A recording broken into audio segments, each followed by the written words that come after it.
pagi pemirsa, apa kabar Anda di hari ini? Senang sekali kami dapat kembali menjumpai Anda dalam Berita Papua.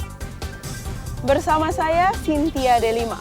Kami hadir dengan sejumlah informasi penting dan menarik yang telah berhasil dihimpun oleh tim redaksi.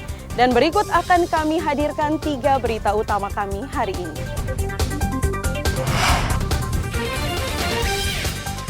Anjungan tunai mandiri di Jalan Para Komando Merauke dirusak pemabuk. Tersesat di hutan selama 7 hari, seorang bocah di Manokwari Selatan ditemukan selamat oleh tim SAR. Minyak goreng subsidi, minyak kita di Mimika mahal.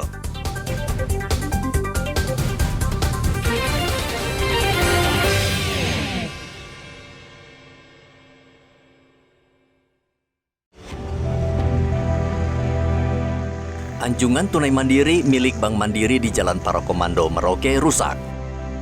Dari rekaman CCTV milik bank, terlihat pelaku adalah seorang pria yang berusaha mengambil uang. Pelaku dalam keadaan mabuk. Dalam rekaman, pelaku memasukkan kartu ATM ke dalam mesin. Namun karena uang tidak keluar, pelaku kesal memukul layar ATM hingga pecah dan tak bisa digunakan. Adanya kejadian kasus pengerusakan ATM di Jalan Para Komando, ya. Itu yang dirusak adalah ATM dari Bank Mandiri. Pelaku sampai saat ini memang masih dalam penyelidikan. Motifnya adalah dia memasukkan ATM ke dalam ATM itu, namun tidak muncul uang. Entah karena mungkin ada kesalahan teknis atau bagaimana, yang bersangkutan emosi dan memukul layar ATM sehingga pecah. Sampai saat ini dari pihak Reskrim masih mengejar dan menyelidiki pelakunya. Polisi sudah mengetahui identitas pelaku dan meminta segera menyerahkan diri untuk mempertanggungjawabkan perbuatannya. Muhammad Ridwan melaporkan dari Merauke, Papua Selatan.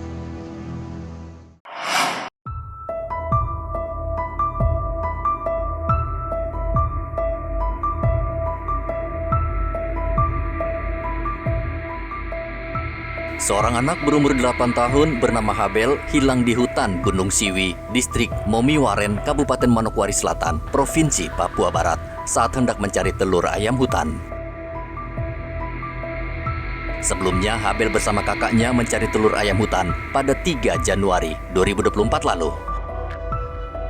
Naas, dalam perjalanan itu korban terpisah dari kakaknya. Keluarganya lalu melaporkan kepada tim SAR. Tim SAR yang dibantu tentara mencari selama 7 hari. Korban Habel ditemukan dalam kondisi lemas dan mengalami luka ringan pada kaki. Kepala Basarnas Manokwari, Iwayan Suyatna mengatakan, tim melakukan penyisiran sejauh 5 km. Pencarian terhadap saudara Habel, umur 8 tahun, berhasil ditemukan oleh tim SAR gabungan pada pukul 15.00. Setelah dilaksanakan pertolongan pertama oleh tim SAR gabungan, selanjutnya dibawa ke Puskesmas Momiwaren. Selanjutnya operasi SAR diusulkan untuk ditutup. Seluruh unsur SAR yang terlibat, potensi yang terlibat, kembali ke kesatuannya masing-masing. Dan direncanakan tim kami, tim kantor SAR Manokwari akan kembali pukul 22.00. Kami sampaikan dan ucapkan terima kasih banyak terhadap seluruh potensi SAR yang terlibat dalam pelaksanaan operasi SAR ini. Selanjutnya, tim SAR mengevakuasi korban ke Puskesmas Momiwaren untuk mendapatkan perawatan medis. Edi melaporkan dari Manokwari Selatan, Papua Barat.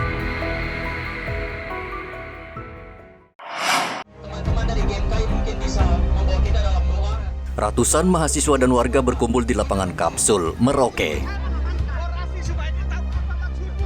Mereka berunjuk rasa memprotes PT Telkom yang dianggap bertanggung jawab matinya jaringan internet selama beberapa hari di Merauke. Mereka meminta Telkom segera memulihkan jaringan internet karena mengganggu aktivitas masyarakat, termasuk mahasiswa yang mengandalkan internet untuk mencari informasi. Menunjukkan lakukan kepada mereka yang tidak menghormati kita sebagai masyarakat, yang hari ini ditipu sama mereka ulang-ulang, yaitu siapa? PT Telkom. Jadi teman-teman, saya minta apapun keputusan atau permintaan teman-teman, tolong sampaikan kepada Korlap masing-masing. Tidak ada yang buat gerakan tambahan selain daripada teman-teman Korlap. Agar apa? Kita dengan bawa polisi di sana ini, kita tidak bentrokan-bentrokan yang terlalu panas. Saya pikir mereka bawa polisi juga jangan sampai menghalangi kami. Jangan teror gerakan kami, karena ini juga kepentingan buat bersama. Saat ini kapal yang akan memperbaiki jaringan internet sedang menuju Merauke dan awal Februari jaringan internet akan berfungsi kembali. Sejak tanggal 4 Januari jaringan internet di Merauke mati. Warga resah karena mereka tidak bisa berkomunikasi dan mendapatkan informasi. Sebagian mencari lokasi yang memiliki sinyal kuat agar bisa berselancar. PT Telkom adalah satu-satunya perusahaan yang menyediakan layanan internet dan telepon di Merauke, Papua Selatan. Muhammad Ridwan melaporkan dari Merauke, Papua Selatan.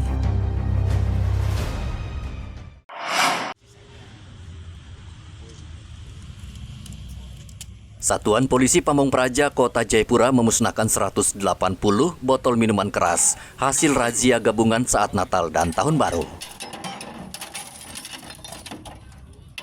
Pemusnahan miras berlangsung di halaman kantor Satpol PP Kota Jayapura. Adalah pemusnahan minuman keras yang dilaksanakan waktu tanggal 23, 21, 20, 21 dan 23 Desember dan juga 31 malam, 30 dan 31 malam. Semua ini dilakukan sesuai dengan peraturan daerah Kota Jayapura seperti yang tadi disampaikan oleh Kepala Sekretaris Satuan Polisi Pamong Praja dan juga peraturan Wali Kota Jayapura dalam rangka bagaimana menertibkan penjual dan juga melakukan pengawasan. Dan hari ini kita bersama-sama dengan Forkompinda, baik TNI, Polri, dan juga Kejaksaan dan Pengadilan Kelas 1 Jayapura, kita musnahkan barang bukti tersebut. Harapan kita pemerintah bahwa kegiatan kolaborasi antara pemerintah kota, Dewan Satuan Polisi Pamong Praja dan TNI Polri terus akan dilakukan di Kota Jayapura dalam rangka bagaimana menciptakan kondisi nyaman, aman bagi seluruh warga Kota Jayapura. Mas Sekda, tadi Bapak sempat menyentuh dan itu juga menjadi pertanyaan. Kita pada peningkatan pendapatan asli daerah sesuai dengan Undang-Undang 28 tahun 2029 pajak dan retribusi daerah itu telah berakhir undang-undangnya. Itu berakhir dan diganti dengan Undang-Undang Nomor 1 tahun 2022 tentang perimbangan keuangan pusat dan keuangan daerah. Di mana Undang-Undang 28 tahun 2029 itu ada penerimaan retribusi minuman beralkohol di undang-undangnya. Tetapi di undang-undang terbaru, Undang-Undang Nomor 1 tahun 2022 itu tidak ada pungutan retribusi minuman beralkohol. Pemerintah kota berkomitmen memberantas maraknya peredaran miras di Jayapura. Minuman keras ini terdiri dari berbagai merek dan seluruhnya isi botol dituangkan ke dalam drum. Hendra melaporkan dari Kota Jayapura, Papua.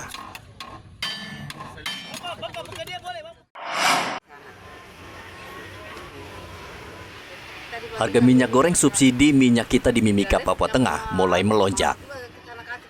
Dari pantauan di pasar sentral, pedagang menjual minyak kita Rp20.000 per liter. Menurut pedagang, mahalnya minyak kita karena mereka membeli bukan dari pemerintah, namun dari luar Mimika. Kita jual 20 karena ini dari Jawa kita ambil ini, ambil dari Jawa, bukan di sini. Kita tidak dapat kalau di sini. Tapi kita ambil yang dari Jawa. Ini 20 kita jualkan kalau itu 25. Yang berapa liter? 1 liter. Biasanya kan waktunya kemarin kan kita dapat dari Betul Kartu. Tapi sekarang tidak. Karena sekarang kalau kita ambil sama dia 95 satu Karton. Dulu kan dikasih kita berapa itu? 14. Nah, itu. Sekarang kita tidak dapat. Kalau orang besar semua yang dapat toko-toko besar tuh. Kalau dulu kan kita ada yang bagi kemasan, sekarang tidak ada. Sementara itu harga tomat yang sebelumnya mencapai Rp60.000 per kilogram saat ini turun menjadi Rp55.000 per kilogram. Pedagang memprediksi harga tomat akan terus turun karena pasokannya makin melimpah. Sekarang turun 5.000 saja. Dari 55 sekarang. Kemarin saya masuk kurang bagus. Dari mana masuknya? Dari dari gula. Oh, gula. Oh, sekarang turun 5.000. Berarti stoknya sebanyak. Hijau. Oh. Hijau semua. Sedikit saja yang merah. Sementara itu harga sayur mayur di pasaran anjlok karena stok sayuran cukup banyak. Igobat Momolin melaporkan dari Mimika, Papua Tengah.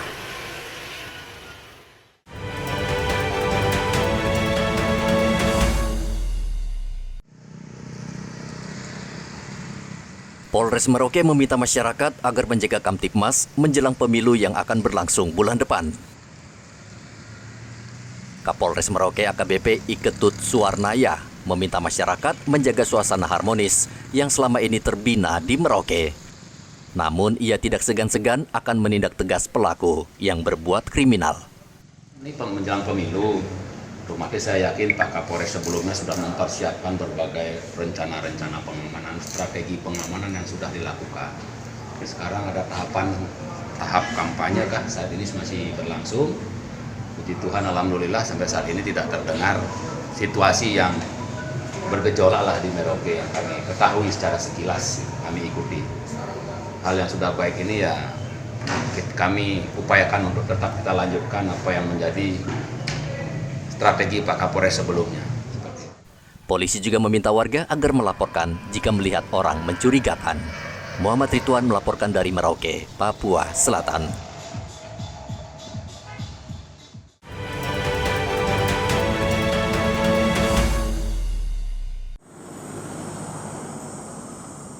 KPU Merauke akan melibatkan pelajar dari 3 SMA di Merauke untuk melipat surat suara untuk pemilu mendatang agar target pendistribusian suara tercapai. Pelipatan surat suara dari pemilu untuk tahun ini tentunya dari kepolisian khususnya untuk wilayah Merauke ini yang terlibat dalam pengamanan adalah Polres Merauke. Nah, untuk pengamanan dan pengawasan baik itu pelipatan suara, pelipatan surat suara maupun juga pelaksanaan nantinya pemilihan di TPS sudah jelas bahwa Polres dilibatkan dalam pengamanan dan pengawasan tersebut. Polres Merauke juga akan menyiagakan anggotanya untuk mengawal ketat proses tersebut agar tidak terjadi kesalahan. Muhammad Ridwan melaporkan dari Merauke, Papua Selatan. Bawaslu Merauke bersama Satpol PP mencopot semua alat peraga kampanye dan baliho milik parpol dan caleg peserta pemilu. Baliho dan APK tersebut melanggar aturan kampanye karena terpasang di zona larangan kampanye seperti di Jalan Mandala dan sekitarnya. Alat peraga ini seperti apa ini Pak Ketua? Ini kan berdasarkan SK 680 itu ada 15 titik yang ditentukan oleh KPU Kabupaten Merauke. Nah, 2 hari ini, kemarin dulu, tanggal 8 hari Senin sampai dengan hari ini kami lakukan penertiban. Penertiban di zona yang ditentukan KPU 680. Di luar itu kami laksanakan penertiban. Ini di daerah kota antara Dapil 1 dengan Dapil 2. Satpol PP dan Bawaslu terus menertibkan baliho dan APK yang melanggar aturan di Merauke. Caleg dan parpol diimbau tidak melanggar aturan karena sanksinya sudah jelas. Muhammad Ridwan melaporkan dari Merauke, Papua Selatan.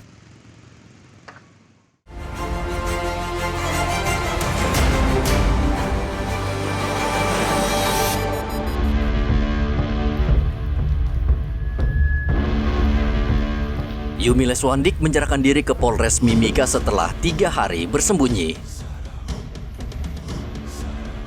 Pelaku menghabisi nyawa ibu rumah tangga bernama Wena Kogoya berusia 59 tahun dan anaknya Alberto berumur 4 tahun di distrik Kuamki, Kabupaten Mimika.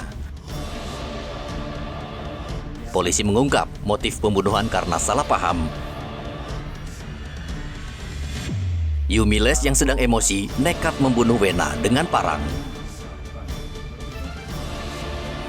Usai menghabisi sang ibu, pelaku panik mendengar Alberto menangis, kemudian menghabisi nyawa bocah tersebut.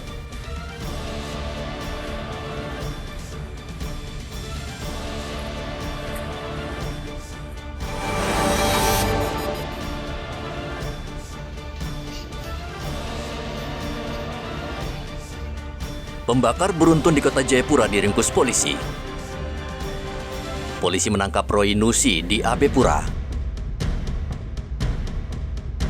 Menurut Kapolresta Jayapura Kombes Victor Magbon, Roy berperan sendiri dan tujuannya untuk menimbulkan keresahan di masyarakat. Polisi juga menyita sebuah motor yang digunakan pelaku saat pembakaran di sejumlah lokasi. Roy dijerat pasal 187 ayat 1 KUHP dengan ancaman 12 tahun penjara.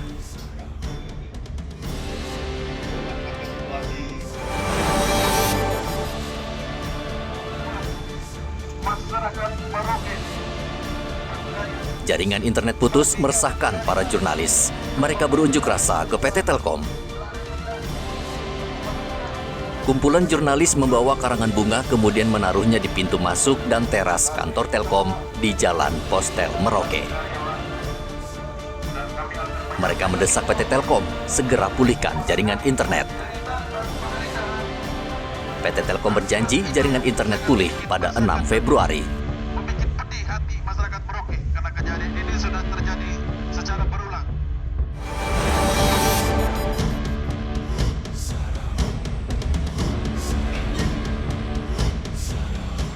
Pasca kaburnya puluhan narapidana, penjabat Gubernur Papua Barat Daya Muhammad Musaat mengecek kondisi lembaga pemasyarakatan Sorong. Musaat melihat dari dekat kondisi lapas, serta berbincang-bincang dengan narapidana di dalam lapas. Gubernur memberikan semangat kepada penghuni lapas dan tertib serta mentaati aturan agar bisa segera bebas. Ia juga berjanji akan membantu menyiapkan lahan baru bagi lapas karena kondisi lapas saat ini sudah tidak layak.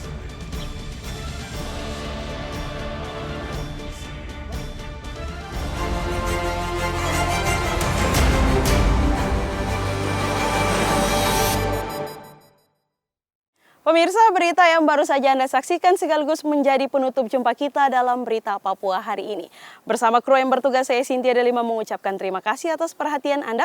Kami pamit undur diri, selamat pagi, semangat pagi, Wanyambi.